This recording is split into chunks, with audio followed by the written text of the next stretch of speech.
अस्सलामुअलैकुम viewers, welcome to all of you on my YouTube channel cric chat. मैं उम्मीद करता हूं आप सब खैरियत से होंगे। व्यूवर्स, आज की वीडियो में हम तीन टॉप स्टोरीज पर बात करेंगे। एक तो बाबर आजम ने जो सीए कंपनी है बैट की, उनके साथ जो डील किया है, one of the mega deal अगर उसे कहा जाए तो वो गलत नहीं होगा। तो वो बताएंगे कि आपको कितने पैसों की डील हुई है सीए कंपनी के साथ, जो बैट की कंपनी है बाबर आजम की। एक तो ये चीज़ आपके सामने रखेंगे और इसके साथ साथ हम बताएंगे कि एहसानुल्लाह जो पिछले काफ़ी अरसे से क्रिकेट से आउट थे, अनफिट हो गए थे, अब वो रिकवरी कर रहे हैं और उन्होंने एक बड़ा क्लेम किया है कि वो क्या सोच रहे हैं और वो कब तक यानी कि अपने आप को देखते हैं दोबारा इंटरनेशनल क्रिकेट में वापसी में, और क्या वो अपनी फिटनेस के हवाले से बात कर रहे हैं, ये भी आपके साथ शेयर करेंगे। और इसके साथ साथ जो फ़खर जमान है वो बड़े होपफुल हैं आईसीसी चैंपियन ट्रॉफी में, यानी कि टीम का पार्ट बनने में उन्हें बड़ी इस चीज़ की उम्मीद है कि वो स्क्वाड में शामिल होंगे। तो इसके पीछे क्या रीज़न है, क्यों उन्होंने ये स्टेटमेंट दी है कि वो खेलेंगे? क्योंकि देखें, पीछे काफ़ी अरसे से वो टीम से आउट थे, तो हमें तो जो चीज़ समझ आ रही थी या जिस तरीके से बताया गया था उसमें तो यही चीज़ हमें लग रही थी कि शायद बोर्ड की और उनकी कुछ आपस में नहीं बन रही, जिसकी वजह से उन्हें टीम से निकाला गया है। लेकिन अब फ़खर जमान जो है इस चीज़ के ऊपर काफ़ी होपफुल है कि वो जो है खेलेंगे आईसीसी चैंपियन ट्रॉफी। तो इसके लिए जो उन्होंने स्टेटमेंट दी है, जो रीज़न रखी है, वो भी आपके सामने रखेंगे। तो सबसे पहले अगर हम बात का आगाज़ करें बाबर आजम की जो मेगा डील हुई है सीए के साथ, यानी कि जो बैट की कंपनी है, उस पर अगर हम बात करें तो देखिए बाबर आजम की जो सीए कंपनी है, यानी कि ऑस्ट्रेलिया की क्रिकेट बैट्स बनाते हैं, उनके साथ जो डील हुई है वो ये 7 करोड़ रुपीज़ की, कि सालाना बाबर आजम को 7 करोड़ रुपीज़ दिए जाएंगे। सिर्फ किस मद में कि वो उनका बैट इस्तेमाल करेंगे जब भी ग्राउंड में वो खेलने के लिए उतरेंगे, चाहे वो ओडीआई हो, टी20 हो या टेस्ट मैच हो। और डील यहीं ख़त्म नहीं होती, बल्कि साथ ही साथ उन्होंने ये भी कहा है कि अगर वो मैच में 50 बनाएंगे या 100 बनाएंगे तो इसके अलावा उन्हें एक्स्ट्रा बोनस भी दिए जाएंगे।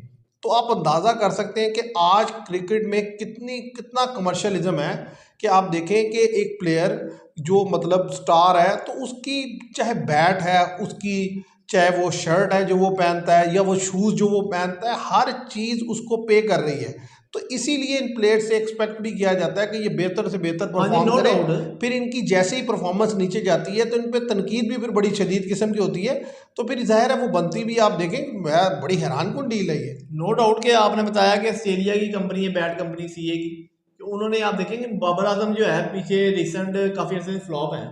ठीक है, उन्होंने उनका बैट प्रेफर किया, पर उन्होंने बैट तो आप देखें ना, मिसाल के तौर पर कोई भी टीम है वो किसी भी कंट्री का बैट खरीद सकती है, ले सकती है। इनके लिए क्या, ये तो इतने एक तो क्रिकेटर है और इनको हैवी अमाउंट पे की जाती है सैलरी के तौर पर, तो उन्होंने ठीक है खरीद लिया। पर उन्होंने खासतौर पर ये जो कहा कि जी बाबर आजम ने ये बैट खरीदा तो इसको आपको डील इनको देते नहीं, हैं। खरीदा नहीं बैट, मतलब यानी कि डील ये हुई है, खरीदने की बात नहीं हुई। डील ये हुई है कि आपने ये बैट इस्तेमाल करना है, हम आपको सालाना इतने पैसे अच्छा देंगे। अच्छा। वो ये नहीं है कि उन्होंने जाके खरीदा तो उस पर कंपनी ने कहा नहीं नहीं, उस पर ये है कि पैसे कंपनी ने कहा कि आप ये बैट है, आप इसे इस्तेमाल करें, जो भी आप टी20 खेलें, ओडीआई खेलें, पीएसएल खेलें, जहाँ भी खेलें, सालाना हम आपको इसके बदले में जो है 7 करोड़ रुपया पे करेंगे। और इसके साथ साथ जिस जिस मैच में आप 50 बनाएंगे, 100 हाँ, बनाएंगे, बोनस भी आपको एक्स्ट्रा मिलेंगे। बोनस भी देंगे। तो देखिए, उन्होंने तो इस लिहाज से देखा ना कि बाबर आजम जब खेलेंगे तो उनकी जो मार्केट है, यानी कि देखे ना, बाबर आजम के थोड़े तो फैन हाँ जी। फॉलोइंग नहीं है,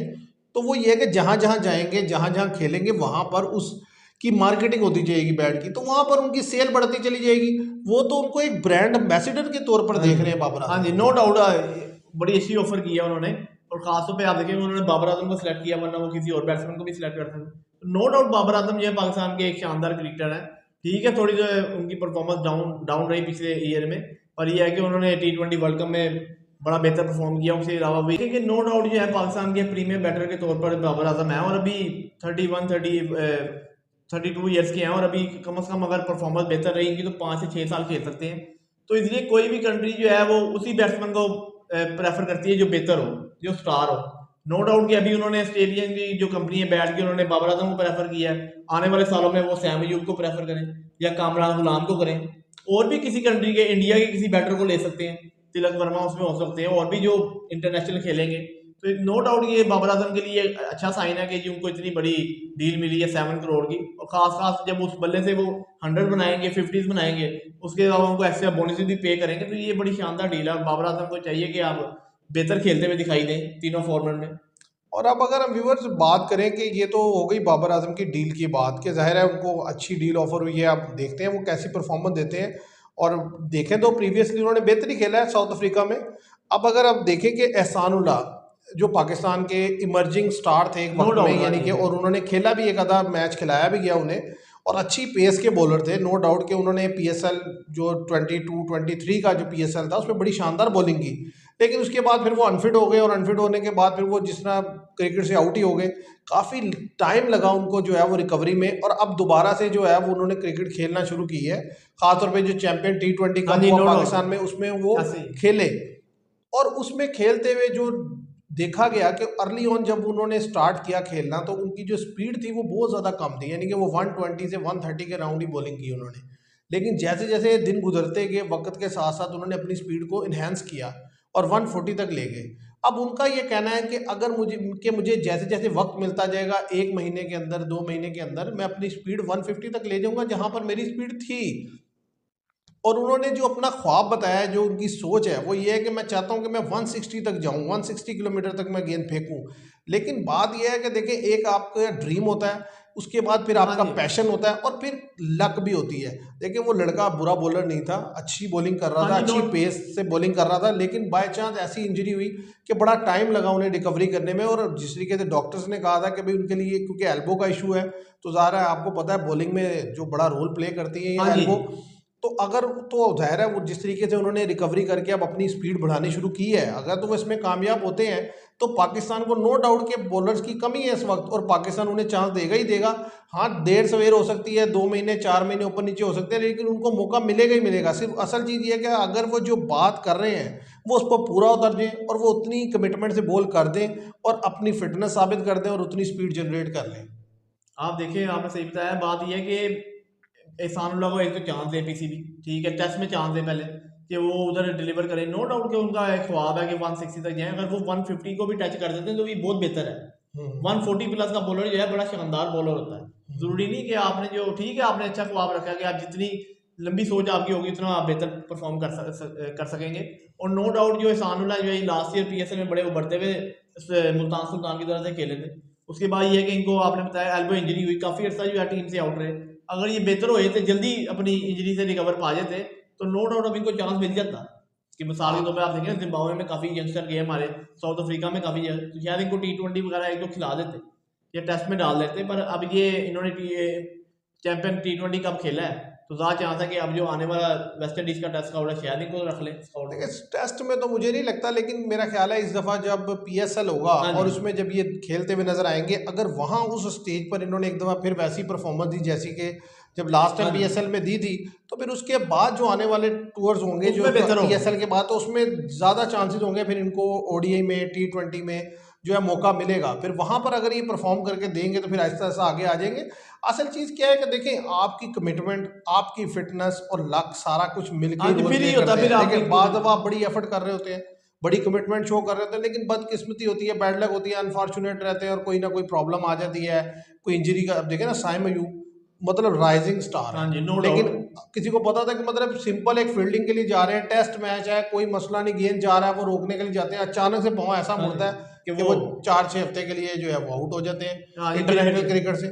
अब देखें वापस आएंगे, क्या उसी फॉर्म से चल पाएंगे, ऐसे ही है। क्या उसमें प्रॉब्लम आ जाएगी, मतलब कई चीजें कई होती है ना। चीजें हो जाती हैं क्योंकि तो आपका एक माइंडसेट जो होता है ना, टेम्परामेंट माइंडसेट, वो चेंज हो जाता है कि आप इतनी देर प्रैक्टिस नहीं कर पाते नेट सेक्शन पे, ठीक है, आप तो बेड रेस्ट पे होते हैं।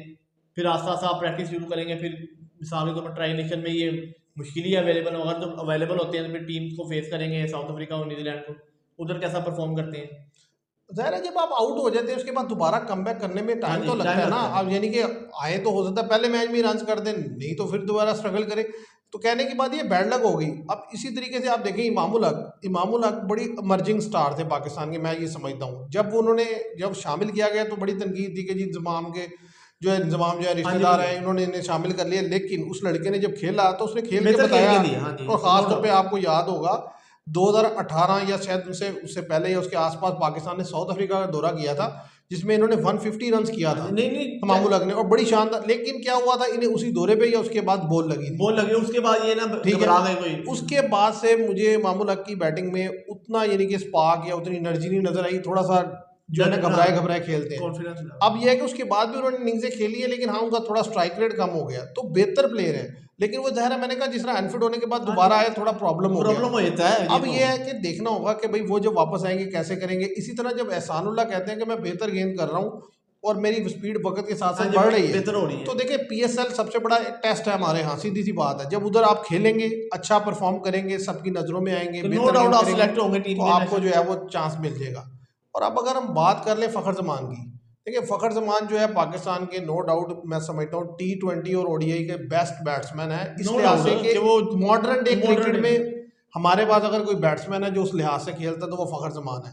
लेकिन आपको पता है पीछे कुछ अरसे से वो टीम से बाहर थे, और जाहिर है जो उनके बारे में खबर थी, PCB तो कह रहा था कि वो जो है फिटनेस इशू है, लेकिन जो माहौल बना हुआ था, जिस तरीके से न्यूज़ आ रही थी, जो उनसे रिलेटेड डिस्कशंस रही, उसमें सबके ध्यान में एक ही बात थी कि एक्चुअली उन्होंने 2-3 चीज़ें ऐसी की, जिसमें एक ट्वीट था बाबर आजम को लेकर। इसी तरह जो PCB के जो यानी कि जो मैनेजर वगैरह हैं जो ऑफिस में, उनके साथ जिस तरीके से उन्होंने बिहेव किया, यानी कि उनके बारे में जो बातें की, इस वजह से जो है उन्हें टीम से आउट किया गया, और उनका कोई क्लियर कट स्टेटमेंट नहीं आ रहा था। लेकिन अब उनका इंटरव्यू आया फ़खर जमान का, जिसमें उन्होंने कहा कि जी मैं फिट हूँ, और रियलिटी ये है कि उन्होंने एंडोर्स किया PCB की उस स्टेटमेंट को जो PCB ने उनसे रिलेटेड दी थी कि वो जी अनफिट है, कि जी मैं एक्चुअली जो T20 वर्ल्ड कप हुआ उसके बाद मैं फिट नहीं था, मेरी फिटनेस प्रॉब्लम थी जिसकी वजह से मैं टीम से साइडलाइन हुआ, और उसके अलावा कोई इशू नहीं है। अब मैं ये है कि 100% फिट हूँ और मैं बेहतर खेल रहा हूँ, तो इसलिए मुझे पूरी उम्मीद है कि मैं ICC चैंपियन ट्रॉफी खेलूंगा। तो मेरा ख्याल है एक किस्म का ये उन्होंने सरेंडर कर दिया, अगर आप इसको इस तरीके से देखें कि उन्होंने एक्सेप्ट किया कि ठीक है यार जो गलती होगी मैं उसे एडमिट करता हूँ, तो ज़ाहिर उन्होंने मान लिया, वही बात कह दी जो PCB चाह रहा था। मेरा ख्याल है मजीद जो है उसको प्रोलॉन्ग करने की जरूरत नहीं। अब तो बस अब ये है कि जब चैंपियन ट्रॉफी का स्क्वाड अनाउंस हो, तो मेरा ख्याल है फ़खर जमान का उसमें नाम होना चाहिए, वरना तो बड़ी ज्यादती हो जाएगी। ऐसे ही है, नो डाउट के फ़खर जमान ने जब उन्होंने एक्सेप्ट कर लिया कि ठीक है मैं जो इंजरी पे था कि T20 वर्ल्ड कप के बाद मैं काफ़ी अर्सा फिटनेस मेरी सही नहीं थी, जिसकी वजह से मुझे टीम में शामिल नहीं किया गया, तो नो डाउट उनको होना भी चाहिए चैंपियन ट्रॉफी में कि आप एक तो अपनी होम ग्राउंड में खेल रहे हैं पाकिस्तान में, और वही आपके बेहतर स्ट्राइक रेट के प्लेयर है। सैम अयूब अगर नहीं खेलते मिसाल के फर्स्ट मैच, तो फ़खर जमान ने मामूल हक से ओपनिंग कराई है, अब्दुल्ला शफीक हो, तो ये वैसे ओपनिंग पे सैम अयूब फिट हो जाते, सैम अयूब और फ़खर जमान से, कि टीम्स को पता चला कि यार दोनों को स्ट्राइक रेट बेहतर से खेलते हैं, दोनों में से कोई जो खड़ा होगा दूसरी टीम के लिए मुश्किलात पैदा कर सकता है। हाँ, इसमें तो कोई शक नहीं। देखिए आपके पास बड़े अरसे के बाद 2 लेफ्ट हैंडेड, वो भी एग्रेसिव हों, अगर साइम अयूब भी फिट हो जाए और फ़खर जमान भी, तो बड़ी ज़बरदस्त आपका कॉम्बिनेशन बनेगा। दोनों में से एक भी रन करें तो ज़ाहिर है सामने वाली टीम को खतरा रहेगा, और आप अच्छा टोटल बोर्ड पे लगा सकते हैं। और मिडल ऑर्डर में भी लड़के आपके पास बुरे नहीं है। असल चीज़ यही है कि देखिए आपके पास अब जो पूल अवेलेबल है उसमें से आपने लड़के पिक करने हैं, ऐसे ही है, नो ठीक डाउट। है। अब यह है कि ज़ाहिर है जिस तरीके से फ़खर जमान की स्टेटमेंट आ रही है, ज़ाहिर मेरे लिहाज से ज़ाहिर है जब उन्होंने इस चीज़ को एडमिट कर लिया, तो इट मीन्स कि उसने फेस सेविंग दी PCB को, कि वरना ज़ाहिर है लोग यही सोच रहे थे कि यार वो जानते पूछते नहीं खिला रहे, ठीक है। उन्होंने इस चीज़ को कह दिया कि मैं जो है फिट नहीं था, इट मीन्स कि अब फेस सेविंग दी है, तो मेरा ख्याल है उनको स्क्वाड में शामिल कर लिया जाएगा, और करना भी चाहिए, और फिर वो ट्राई नेशन सीरीज में ही होने चाहिए, अवेलेबल होंगे ज़्यादा चांस है, क्योंकि उधर प्रैक्टिस करेंगे तो उनका भी कॉन्फिडेंस लेवल बहाल होगा, क्योंकि काफ़ी ऐसे से जो है नेशनल टीम से साइडलाइन है, तो इसलिए उनका परफॉर्म करना और खेलना खास तौर पे बड़ा इंपॉर्टेंट होगा, क्योंकि आपको पता है जब वो काफ़ी अर्से बाद आते हैं तो वो उनकी कमजोरियाँ जो है उस पर स्ट्रगल करते हुए नजर आते हैं। आउटसाइड द ऑफ टाइम वो भी कट शाट खेलते हैं, उधर ही आई देते हैं।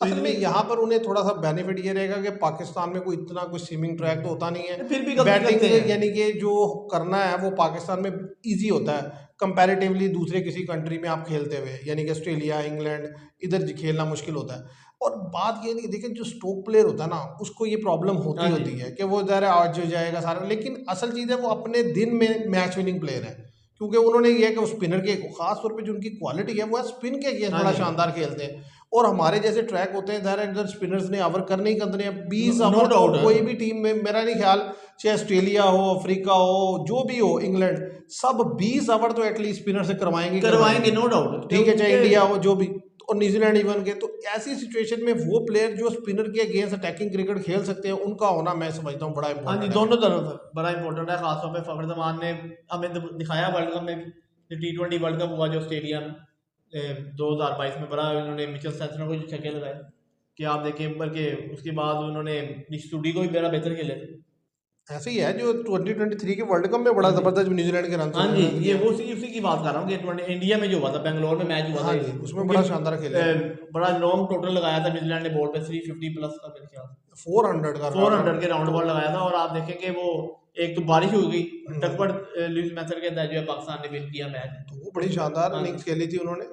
तो व्यूवर्स, ये थी आज की जो टॉप स्टोरीज जो आपके सामने रखनी थी। उम्मीद करते हैं आपको पसंद आएगी। पसंद आए तो वीडियो को लाइक और शेयर कीजिएगा, चैनल को सब्सक्राइब कीजिएगा। Thank you very much.